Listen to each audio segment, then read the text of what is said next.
ఆగండి ఆగండి ఆగండి, తమిళ్ చూసి వెళ్ళిపోకండి.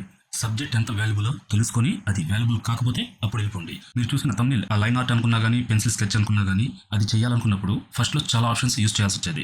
బట్ నేను ఇప్పుడు మీకు ఎక్స్ప్లెయిన్ చేసే ఆప్షన్ ఏంటంటే, సింపుల్ మెథడ్లో ఒక 2 or 3 ఆప్షన్స్లో దీన్ని మనం చేయగలుగుతాం. యాక్చువల్గా నేను ఒక ఇమేజ్ మీద కాకుండా ఒక బైక్ మీద ఎందుకు చూపిస్తున్నానంటే, బైక్ షోరూమ్స్లో మనం జాబ్ షీట్స్ చూస్తూ ఉంటాం. వాటిలో స్పేర్ పార్ట్స్ కానీ అండ్ బైక్ ఇమేజెస్ కానీ లైన్ ఆర్ట్లో ఉంటాయి. ఆ విధంగా మీరు మోల్డ్ చేయాలనుకున్నప్పుడు ఈ ఆప్షన్ చాలా మీకు హెల్ప్ అవుద్ది. అది సింపుల్ మెథడ్లో. ఇప్పుడు నేను దీన్ని Ctrl+Shift+U బ్లాక్ అండ్ వైట్ చేసేసాను. ఇప్పుడు దీన్ని Ctrl+Jతో ఇంకో కాపీ తీసుకునేసాను.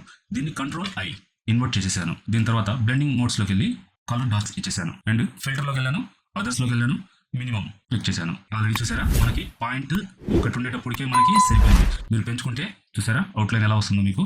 మీరు 1 పాయింట్ లేదా 1.52 ఈ మధ్యలో డిపెండ్ ఆన్ ఇమేజ్, దాన్ని బట్టి ఉంటుంది. ఈ విధంగా మీరు సింపుల్ మెథడ్లో క్రియేట్ చేసుకోవచ్చు. ఇది ఓకే, ఇక్కడతో మనకి అయిపోయింది.